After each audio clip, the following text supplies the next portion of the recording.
Glória a Deus. Eu fui parar nesse texto do Evangelho de João, capítulo 8. E é um texto tão interessante, ele é um texto tão confrontador, e eu creio que ele é um texto que tem que ser pregado hoje nas igrejas. Parece que nós temos que pregar mais o Evangelho de Jesus Cristo dentro das igrejas do que fora das igrejas em alguns momentos. Parece que tem tantas coisas que têm que ser ditas e têm que ser compreendidas por pessoas que creem, em contraposição àqueles que não creem. Quem está fora não crê, ou crê em outra coisa, precisa de uma verdade do Evangelho para entrar pela porta que é Jesus Cristo. Mas aqueles que estão dentro da igreja muitas vezes creem, mas não são convertidos em alguns aspectos da palavra do Senhor. Então, essa palavra ela é tremenda, porque começa lá João capítulo 8, eu vou ler João capítulo 8, do versículo 31 em diante, e nós lemos que Jesus disse, pois, Jesus aos judeus que haviam crido nele. Então, com quem Jesus está falando? Com os judeus crentes, nos parece ser, tá certo? É por isso que eu tenho horror dessa palavra, de a gente falar, quem que é? Sou crente. Não, crente, todo mundo é crente, porque todo mundo acredita em alguma coisa. Eu sou lavado pelo sangue de Jesus, eu nasci de novo, Jesus é meu Senhor e Salvador. Então, se alguém me chamar de cristão, é uma honra. Eu dizer que eu sou cristão pode ser um exagero, porque a primeira vez que alguém foi chamado de cristão, foi chamado alguém que realmente seguia a Cristo, depois que Jesus morreu e ressuscitou, não estava mais naquela região, e as pessoas que seguiam a Jesus eram chamadas pelas outras pessoas de cristãos. Por quê? Porque aquelas pessoas que tinham convivido com Jesus, que conheceram as obras de Jesus, estavam vendo pessoas que seguiam a Jesus agindo como Jesus. Então elas disseram que eles eram cristãos, porque disseram que eles pareciam com Jesus o Cristo. Então até mesmo para eu dizer que eu sou cristão, eu tenho temor. Eu prefiro que alguém diga que eu pareça com Jesus, e não eu querer dizer que eu pareço, porque talvez eu envergonhe o Senhor. Jesus tinha acabado de pregar no gasofilácio. No capítulo 20, Jesus proferiu estas palavras no lugar do gasofilácio, quando ensinava no templo. E ninguém o prendeu, porque ainda não era chegada a sua hora. E aí o versículo 30 nos diz que, ditas estas coisas, muitos creram. Então, esse povo estava dentro do templo, estava perto do gasofilácio. Olha que tem crente que se tem gasofilácio sai correndo para o outro lado, não quero nem passar perto, né? Deus me livre, vai que o pastor pula para eu dar uma oferta, né? Mas eles estavam lá porque eles tinham revelação de ofertar, eles tinham revelação de ouvir a palavra, o Senhor estava lá para ensinar, e eles receberam essa palavra, e muitos deles creram. Então Jesus vai falar com crente, não é isso? Glória a Deus, vai falar, que bênção, que povo abençoado, que gente bonita, não é? Ele começa dizendo o seguinte: se vós permanecerdes na minha palavra, sois verdadeiramente meus discípulos. E conhecereis a verdade, e a verdade vos libertará. Para quem Jesus falou isso? Para quem creu. Ele não pode oferecer libertação e nem revelação da palavra para quem não crê. Então quem não crê não pode experimentar libertação, não pode aprofundar a sua vida, porque não passou pela porta, não começou o básico. Mas se você agora crê, o Senhor está te chamando para você então permanecer na palavra, para que esta verdade que é a palavra te liberte. Mas pastor, eu me converti. Não quer dizer nada. Começou agora.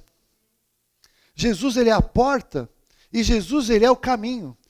Paulo nos fala para desenvolver a salvação, e tem gente que acha que é crente só porque passou na porta e está quase caindo embaixo da soleira, porque um dia creu. E crer não resolve a sua eternidade. Porque se alguma coisa fica prendendo a sua vida, se alguma coisa do mundo ainda fascina tanto você precisa parar para pensar que talvez você está que nem esses caras aqui, você vai ver como é que acaba essa conversa. Porque Jesus fala o seguinte: você precisa conhecer a palavra se você quer ser discípulo. Crer não quer dizer nada. Eu tenho que me converter em um discípulo, que é um seguidor, que é alguém que ando junto, é alguém que ando atrás, é alguém que eu sigo, é alguém que eu quero ser igual. E tem muito crente querendo mais ser igual, cantor do mundo, jogador de futebol do mundo, empresário do mundo, gente de sucesso do mundo, do que ser igual a Jesus Cristo. Porque o entretenimento, como eu falei aquela hora aqui, entrou. E o entretenimento faz com que os crentes fiquem distraídos, confundidos de quem são, e querem que Deus nos abençoe para nós conseguirmos conquistar as coisas que estão no mundo. Olha que coisa do inferno. Nós somos chamados por Deus para conquistar as pessoas que estão no mundo. E nós temos declarado, e eu creio que caiu a proteção. Nós temos uma liberação do Senhor para alcançar as pessoas, para convidar as pessoas, para atrair as pessoas. Porque a janela vai fechando. A janela do tempo vai fechando, meu querido, minha querida, não se iluda. Não sei quanto tempo mais nós temos aqui. Quanto tempo mais a igreja vai estar aqui. Então é um tempo de colher, é um tempo de buscar as pessoas. O caixão do crente também não tem gaveta.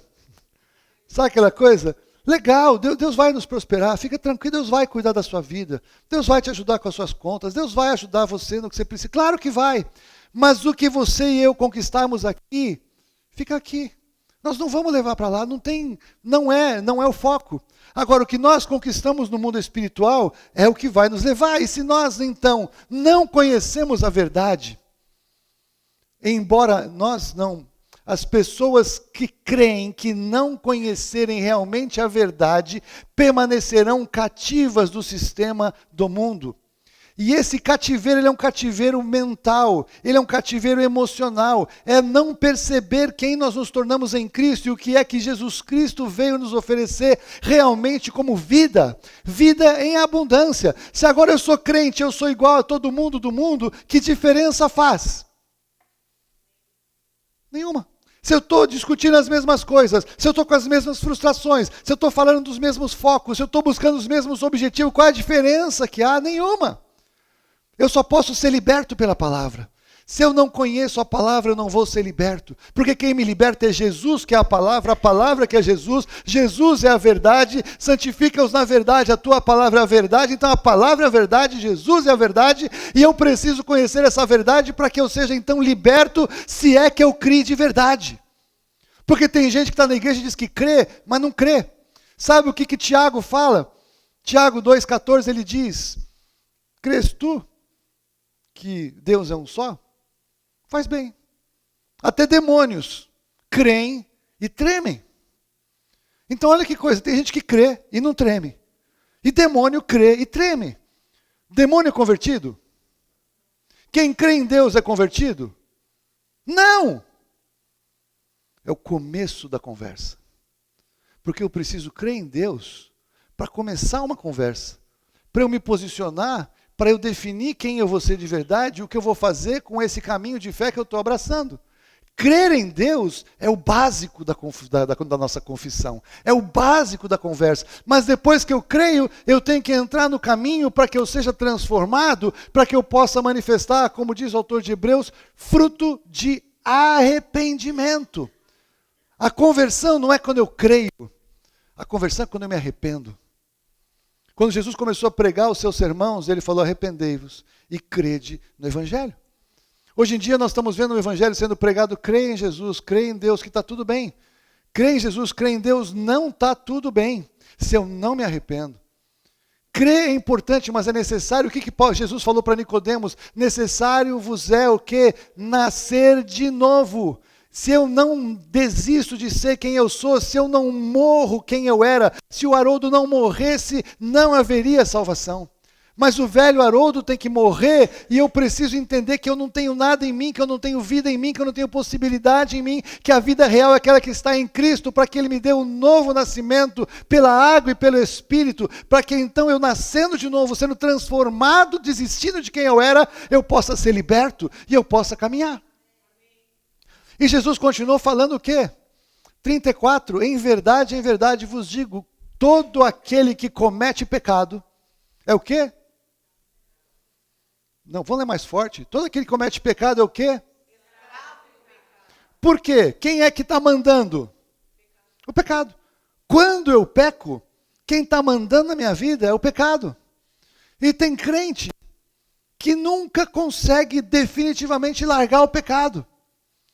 Tem crente que você fica discipulando o cara para ele largar o pecado, mas tem que ser uma sessão terapêutica, tem que ser uma sessão de convencimento, tem que ser uma sessão de lógica e argumento, porque o Espírito Santo não convence do pecado, porque o Espírito Santo não está lá. Quem convence do pecado? Quem recebe o Espírito Santo? Quem nasceu de novo. Se você não tem revelação de pecado na tua vida, Talvez você seja só crente. E ser crente não resolve nada. O Senhor quer que nós venhamos a ser convertidos. A conversão vem por mudança de caminho. Não é que você não vai mais pecar depois que você se converte, mas agora você tem revelação de pecado. E quando você peca, você se entristece com o seu pecado. E se não é assim, alguma coisa está muito errada. Agora, o que é pecado, por exemplo? Ora, eu não mato, não roubo, não xingo muito feio, só mais ou menos algumas pessoas, né? Gente, tem tantas coisas que acontecem na nossa vida que a gente precisa ter revelação, se a gente um dia nasceu de novo, porque a palavra de Deus diz, por exemplo, não vos enganeis, as más conversações corrompem os bons costumes. Então, se eu gosto, eu sou crente, mas tem aquele pessoal que tem aquela conversa, sabe aquela assim, maliciosa, assim, no limite, não é pecado, é só maliciosa, porque é legal, me dá uma coisa boa, né? O Espírito Santo não está aí. Sabe aquela de invejar o que a pessoa tem e faz, não conseguir se alegrar com aquilo que alguém está conquistando, mas eu não falo para ninguém. Tem que ler a Bíblia? Eu estou com preguiça, eu não tenho prazer de ler a Bíblia. Não, é coisa chata. Eu já vou na igreja domingo, já fico lá 2 horas, ó, é muito. Adorar a Deus? Não. Música que eu gosto é a minha música. Você acha que eu vou trocar minha música do dia a dia para ouvir louvor? Eu vou trocar o meu funk batidão da porta do inferno? Não faz mal nenhum, imagina, é música. Pô, para, estou ficando... Eu quero dizer que o Espírito Santo de Deus, quando ele realmente atua em nós, ele vai nos transformando de dentro para fora e nós percebemos até mesmo as coisas sutis que não agradam a Deus. Veja a letra da música que você tem prazer em ouvir. Pega a letra, às vezes quando a gente está cantando a gente não presta atenção, pega a letra impressa, entra no site que tem a letra, leia a letra das músicas que entram no seu carro, que entram no seu aparelho de som, veja o que você está ouvindo, veja se você está cantando, e veja se você concorda mesmo com aquilo, porque se você concorda mesmo com aquilo, tudo bem, você creu, mas você não foi transformado, porque algumas coisas têm que incomodar. Veja os seus programas de televisão, veja as minisséries que te dão prazer e alegria, veja os livros que você lê, as revistas que você lê. Jesus podia sentar com você para ver o seu filme. Você está entendendo? E a gente acha que está tudo bem, porque afinal de contas eu sou casado, estou com a minha mulher, está tudo bem. O filme tem só umas cenas assim, a mulher é bonita, mas é atriz. É a história, está dentro do enredo. Haroldo, você larga a mão de ser retardado, Haroldo. Está dentro do enredo da história. Aquela cena de violência sexual é porque a trama era muito importante, porque aquilo ia definir a psicologia. E a cena de violência sexual entrou na sua memória. E o diabo marcou a sua memória com cenas de violência e com gente nua e com gente fazendo sexo que não é para você e eu vermos, porque não foi assim que Deus nos criou para ser. E o diabo sabe que essas coisas marcam a nossa memória, marcam o nosso corpo, marcam nossas células até. Porque Deus nos criou para aprender como? Andando com Deus. E tudo que nós ouvíssemos Deus falar, tudo que nós víssemos Deus fazer, tudo que nós sentíssemos do que Deus estava estabelecendo, tudo isso marcaria o nosso interior para que nós fôssemos transformados cada vez mais à imagem dele. Com a queda, o diabo entrou e pegou toda essa estrutura que Deus criou em nós para ser bênção, e ele transformou em maldição. A gente ouve lixo, a gente vê lixo, a gente sente prazer em lixo, e ele vai marcando as vidas das pessoas a tal ponto que as pessoas precisam cada vez mais serem libertas. Precisam cada vez mais de libertação. Nós, nos gabinetes pastorais, nós que cuidamos de libertação, as pessoas chegam detonadas, cheias de demônios, cheias de opressão, que entraram pelas janelas, pessoas que são crentes, mas que não estão sendo libertos pela palavra, que acham algumas coisas normais. Sabe a pior coisa que pode acontecer com a igreja? É achar as coisas do mundo normais. Nós temos que prestar atenção aonde nós estamos vivendo. Nós temos que entender que há um sistema trabalhando por trás do que nós vemos. Sabe qual é o nome desse sistema? Império das Trevas. E o Senhor nos chama para sair do império das trevas, para entrarmos para o reino do Filho do seu amor. E sabe o que acontece com o sistema do império das trevas? Antes ele estava lá longe. Agora o sistema das trevas ele está entrando dentro da igreja.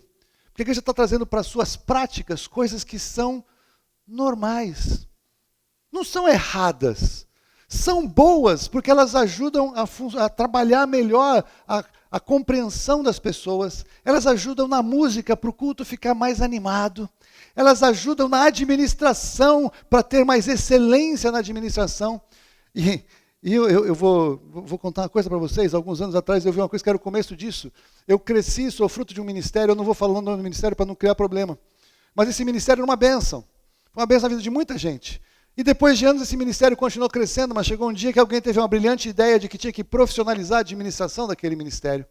E quando eles decidiram profissionalizar a administração daquele ministério, eles decidiram que algumas unidades de negócio, que antigamente eram chamadas de missões, não eram lucrativas. E que então uma boa administração tinha que fechar a parte do ministério que não era lucrativo, porque precisava de investimento do Ministério Central para que a missão fosse cumprida, e dispensaram os missionários e fecharam aquelas áreas, porque elas não eram business unity, não eram unidades de negócio lucrativas. Você consegue entender isso? Pararam com missões, porque missões não era lucrativo. Ou seja, as missões não se pagavam. Porque eles mediram missões em retorno financeiro. Você consegue imaginar retorno financeiro em missões? Missões é retorno em vidas. E todo o dinheiro que você põe tem um retorno que você nem imagina qual seja, porque nós só saberemos o retorno de uma unidade de negócios de missões no céu, quando nós encontrarmos as pessoas que foram fruto daquela obra missionária. Você consegue imaginar uma igreja administrando finanças como unidades de negócio? Mas no mundo é legal, porque isso funciona. Leva a superávites primários, secundários, terciários. Vai ser um balanço espetacular no final do ano. Mas é para isso que Deus nos chamou. Esse é o foco de Deus na administração de finanças.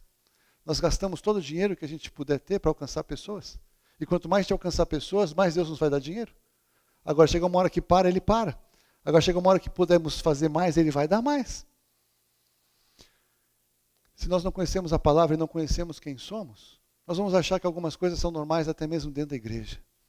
E nós precisamos resistir a esse tipo de engano, porque cada vez mais ele vai entrar dentro da igreja. A última etapa da igreja de Jesus nesta terra tem o apelido de Laodiceia. E Jesus fala muito claramente com eles, dizendo o seguinte: pois dizes, estou rico e abastado. Nem sabes que é miserável, pobre, cego e nu. E a igreja, então, dos últimos dias, ela caminha para ser uma igreja talvez riquíssima, mas espiritualmente miserável, pobre, cega e nua.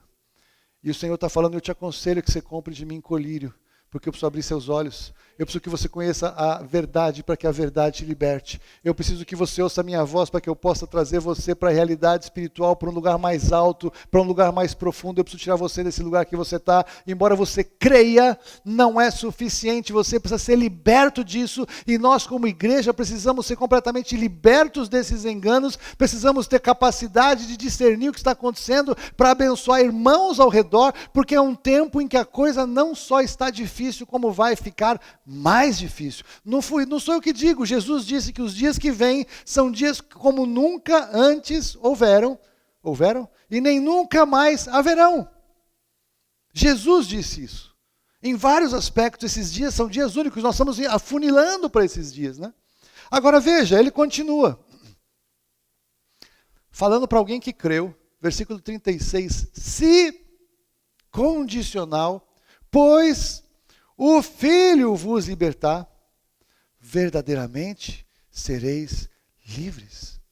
Então, eu poderia dizer que os judeus que creram foram chamados por ele a permanecer na sua palavra, para serem discípulos, porque conhecendo a palavra, a verdade vai libertar.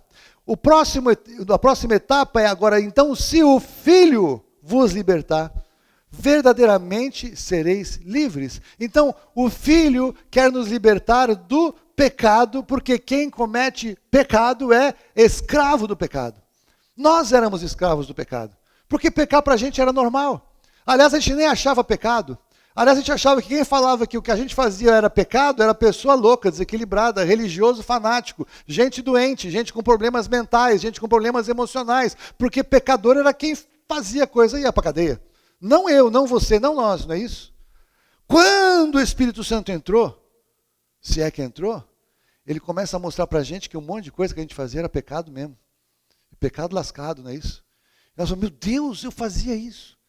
Meu Deus, a minha vida era assim, eu achava isso certo, eu achava isso bom. Isso aqui eu não quero mais na minha vida em nome de Jesus. Não é assim que é o processo de conversão? Você está passando por alguma coisa assim? E passar por algo assim é uma bênção, porque significa que alguma coisa está mudando. A revelação do pecado, a decisão do pecado, o confronto do pecado. Ah, mas todo mundo faz, todo mundo está indo para o inferno, eu não. A pior coisa que tem para o crente é falar, mas todo mundo faz. A pergunta que a gente mais ouve no ministério pastoral é o seguinte: pastor, isso aqui é pecado mesmo?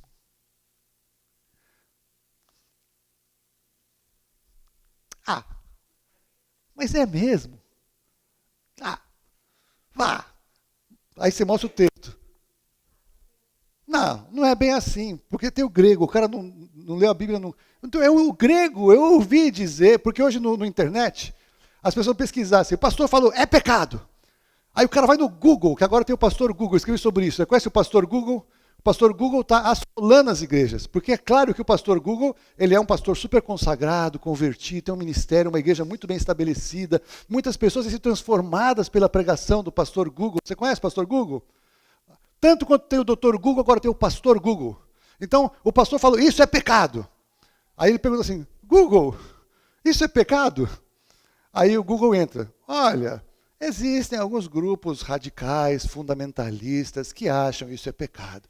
Mas a psicologia já estudou e alguns pesquisadores encontraram novas pedras do Mar Morto que estavam escondidas em alguns lugares que não foram achados. E o concílio que fechou a Bíblia errou e excluíram muito convenientemente. Eles deixaram de fora esses textos porque eles não tinham interesse de libertar as pessoas. E sabe quem são os primeiros links que estão no Google? Não são os mais procurados, mas são os patrocinados, são os financiados, são aqueles que inclusive o inferno quer que estejam lá. Porque quem está pesquisando assim não está a fim de realmente pesquisar, quer ouvir o que quer ouvir. Então fica nos primeiros 10 links que você vai ouvir a resposta que você quer e que vai agradar a sua alma e que vai te conduzir para o inferno.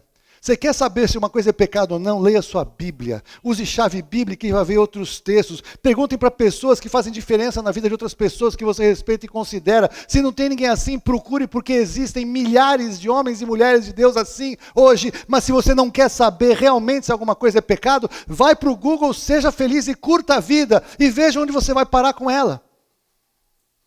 Conhecereis a verdade vos libertará. É conhecer a palavra, para a palavra nos libertar do pecado, e é conhecer a Jesus o Cristo para sermos libertos da escravidão do pecado, e não há outra maneira de haver libertação, porque Deus não precisa nem do Google para alcançar quem quer que seja. Você está entendendo isso?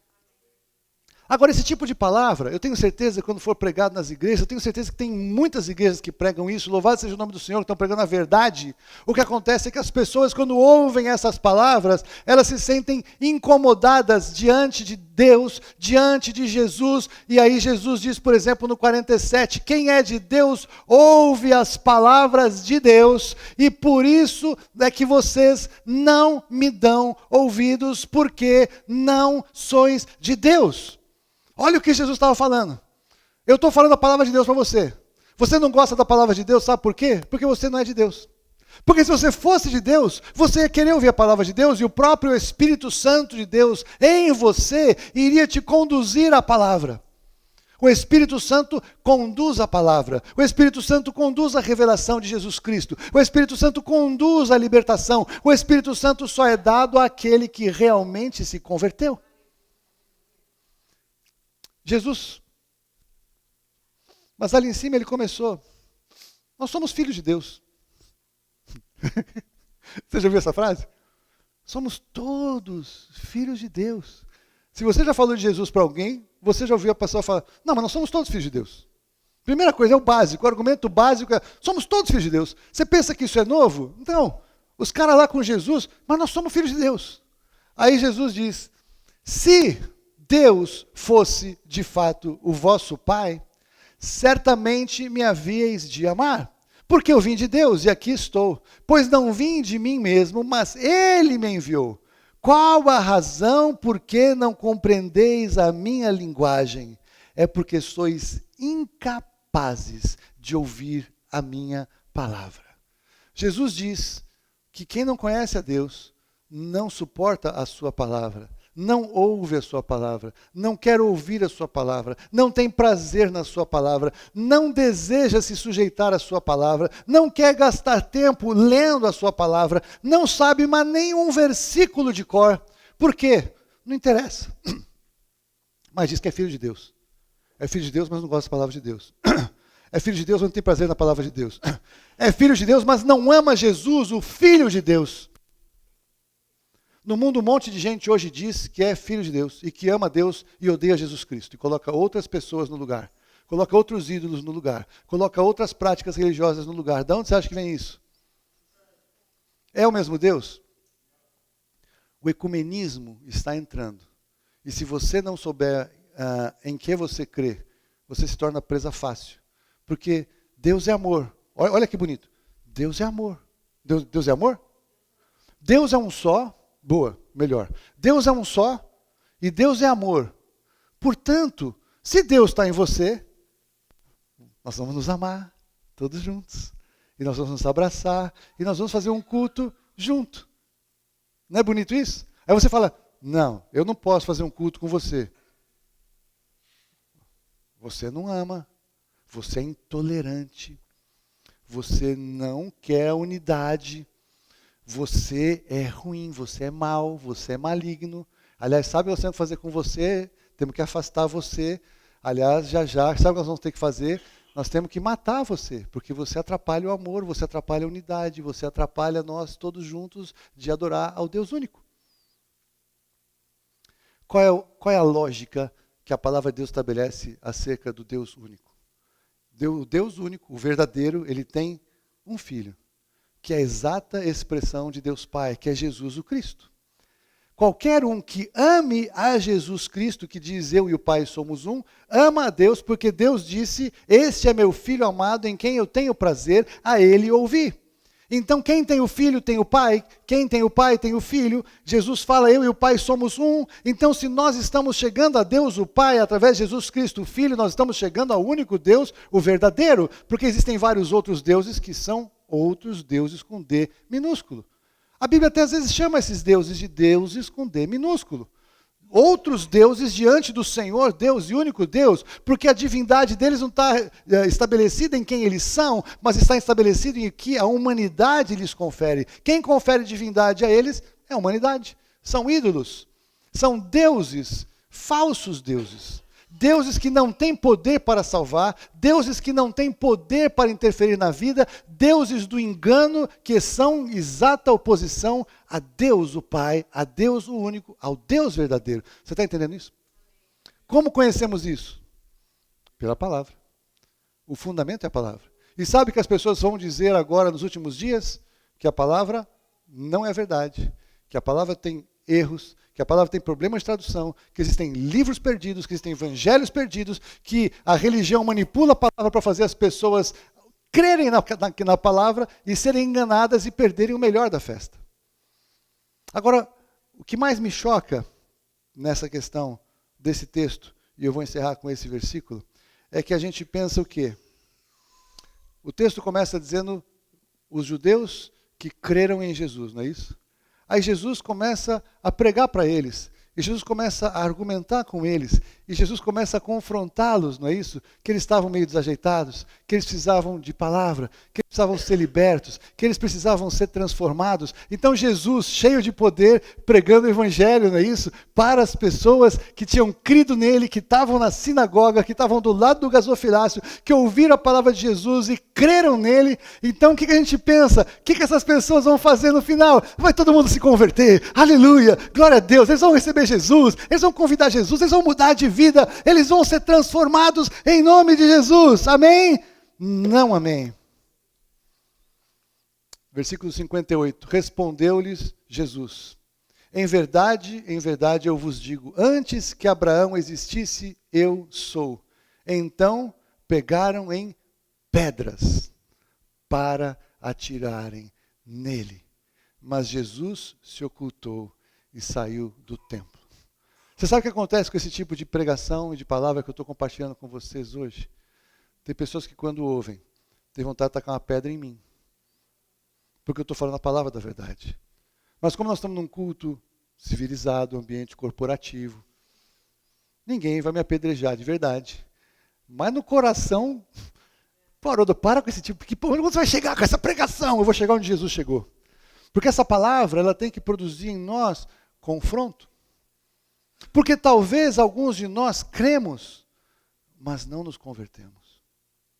E essa é a maior tragédia que pode acontecer na tua vida. É você ficar anos com a gente aqui no ministério.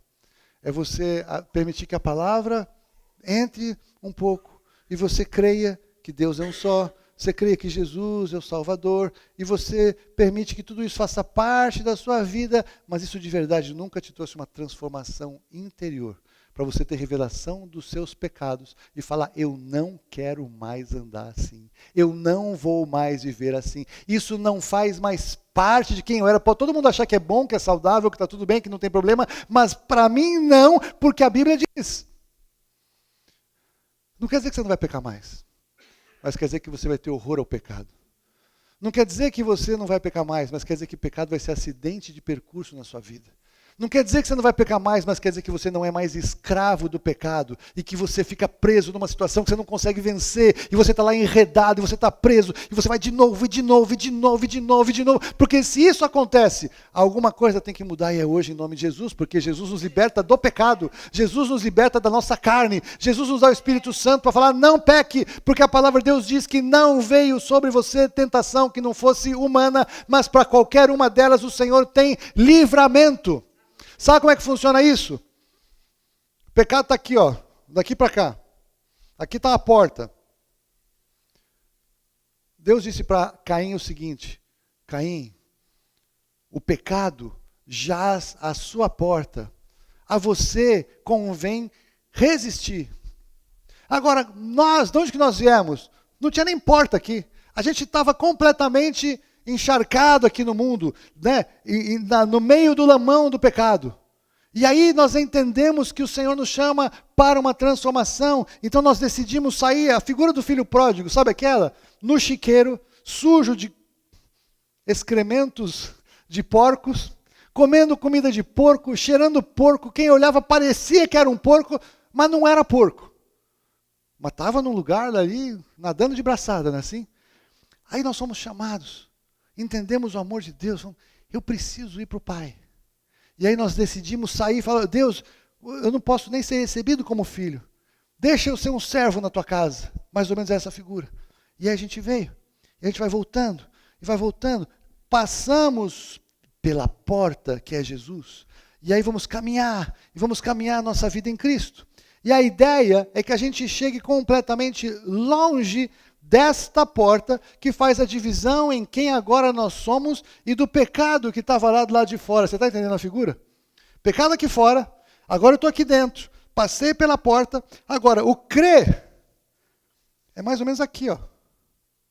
Quem me olha do ângulo, parece que eu estou fora. Quem me olha, parece que eu estou dentro. Quem vai definir se eu estou fora ou estou dentro? O Espírito Santo em mim. Se eu estou dentro, meu objetivo agora é fazer o quê? Fechar essa porta. Porque agora o pecado está fora e eu estou dentro. E o pecado continua querendo. E se eu estiver bem aqui pertinho da porta, aí o pecado fala, Haroldão, cara, mas é muito legal. Eu não acredito que você virou crente e você agora não vai mais vir com a gente. Haroldão, abre a porta.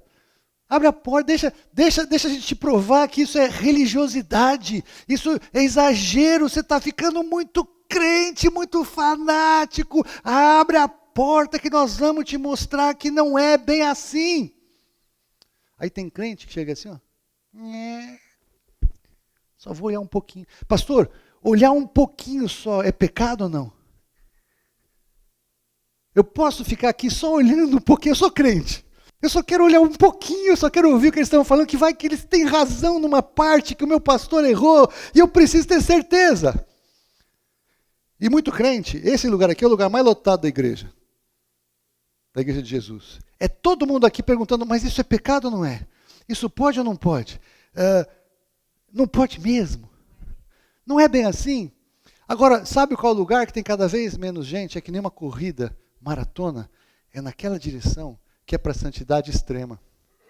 Correr naquela direção da santidade extrema, correr para Deus naquela santidade extrema, tem pouquinho corredor, tem pouquinha gente, porque dá trabalho, porque tem que fazer muito exercício, tem que se alimentar bem, tem que preparar os músculos, e tem que decidir correr e calar as vozes, e tem que desamarrar as coisas que estavam amarradas. Sabe, já viu os caras correndo com aqueles negócios, aqueles elásticos que prendem assim, para o cara desenvolver o músculo? Então imagina que tem isso no mundo espiritual ainda. Então as pessoas estão tentando correr, e do lado de fora ficou alguns elásticos aqui para dentro, porque quem está convertido é para se desprender dos laços do diabo, a Bíblia fala, tá certo? Tem muito laço que prende, tem muita coisa que ainda prende, está tentando correr, então tem que decidir cortar os laços, tem que decidir romper com tudo isso, mas você está sendo exagerado. É para ser exagerado, porque nós temos que correr a corrida que está proposta até o fim.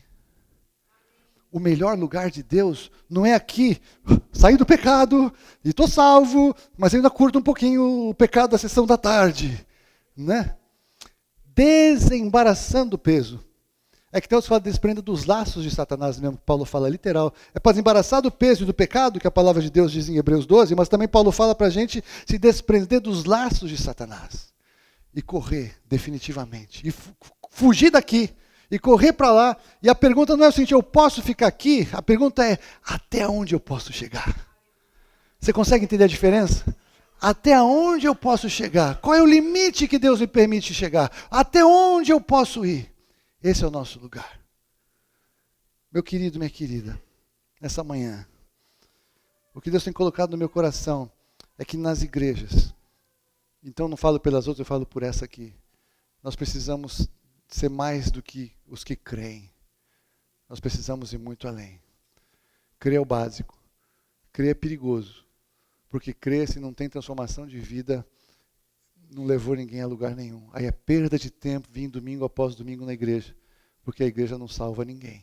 Quem salva é Jesus Cristo. A salvação ela é uma manifestação interior, e eu digo para você, perguntar para você mesmo, quanto de prazer nas coisas de Deus você realmente tem? Quanto de prazer na palavra você realmente tem? Quanto de revelação do pecado na sua vida você realmente tem para você falar, não quero mais? Quanto de busca real pela presença de Deus você tem nas suas orações, quando ninguém está olhando, não aqui na igreja. Aqui a gente proporciona, né? Vamos tocar uma música suave, abaixa a sua cabeça, vamos orar, a gente ministra a oração na sua vida, aí é fácil orar. Mas quando você está em casa, no seu quarto, fecha a porta, ninguém está olhando, você fala, vou orar, você vai orar mesmo? Ali você mostra para você mesmo onde está o seu prazer. Ali você mostra para você mesmo quem você é. Esse é o lugar da verdade. Porque no fundo, você sabe. Você sabe. Uma vez eu preguei numa igreja, e com isso eu encerro. E Deus me deu uma palavra muito forte de evangelismo no final. E eu olhei, só tinha crente, eu falei, Deus. Aí eu fiz um apelo assim, vieram 6 crentes para frente, querendo aceitar Jesus. E eu ia acabar, porque já era muito aquilo, e o Senhor falou, tem mais alguém. E eu fiquei angustiado com aquilo, mas eu falei, Deus está me dizendo que tem mais alguém. E aí passaram alguns minutos e não vinha ninguém, e tem mais alguém, não, tem mais alguém. Vieram 2 pessoas, eu falei, glória a Deus, acabou, aleluia, né? Ele falou, tem mais alguém. Eu falei, Deus, está ficando difícil esse negócio aqui, eu estou na igreja, tudo crente aqui, já veio gente pra caramba, está tudo bem assim, né? Tem mais alguém, veio mais uma pessoa, eu falei, glória a Deus, ele falou, tem mais alguém. Eu falei, não dá para fazer assim. E aí, eu fiz de novo. Deus me mostra que tem mais alguém que precisa hoje se converter. E é por sua causa que nós estamos aqui até agora. E veio um senhor, um diácono da igreja, 10 anos diácono da igreja. E ele veio assim, ele chegou assim na minha frente, e o cara aos prantos, chorando, quebrado, quebrantado. Aí ele falou, obrigado, pastor, porque você insistiu, porque desde o começo eu sabia que era eu. Eu sabia que Deus estava falando comigo, mas eu não queria ir porque era uma vergonha, eu sou diácono. E ele decidiu que era mais importante ele tomar uma posição ao lado de Jesus do que manter uma aparência diante das pessoas que não tinham poder para salvá-lo. Aquele dia me marcou muito a minha vida, porque eu falei, meu Deus, dentro da igreja tem gente que se diz crente, você olha, parece crente, você convive, parece crente. Você pode conviver anos com a pessoa e a pessoa acha que é crente. E diante de uma palavra que Deus deu, uma tremenda unção, porque tinha muita unção naquele dia que eu estava pregando. E graças a Deus eu insisti, porque eu estava a ponto de parar, que eu falava, tá bom. E eu ia perder aquele cara. Você consegue entender que às vezes Deus abre uma janela de oportunidade? Deus às vezes abre uma janela de oportunidade para que nós possamos tomar uma posição real e verdadeira e sincera diante de Deus. Isso só é possível pelo poder do Espírito Santo de Deus. Vamos orar. Eu quero que nós possamos ter um povo que realmente é transformado. Eu não quero uma igreja de gente crente. Eu quero uma igreja de gente transformada. Eu quero uma igreja de gente poderosa. Eu quero uma igreja de gente que se arrepende de pecado, vence o pecado, volta para a corrida e continua correndo, não fica pertinho da porta. Nós vamos caminhar para longe da porta em nome de Jesus, amém?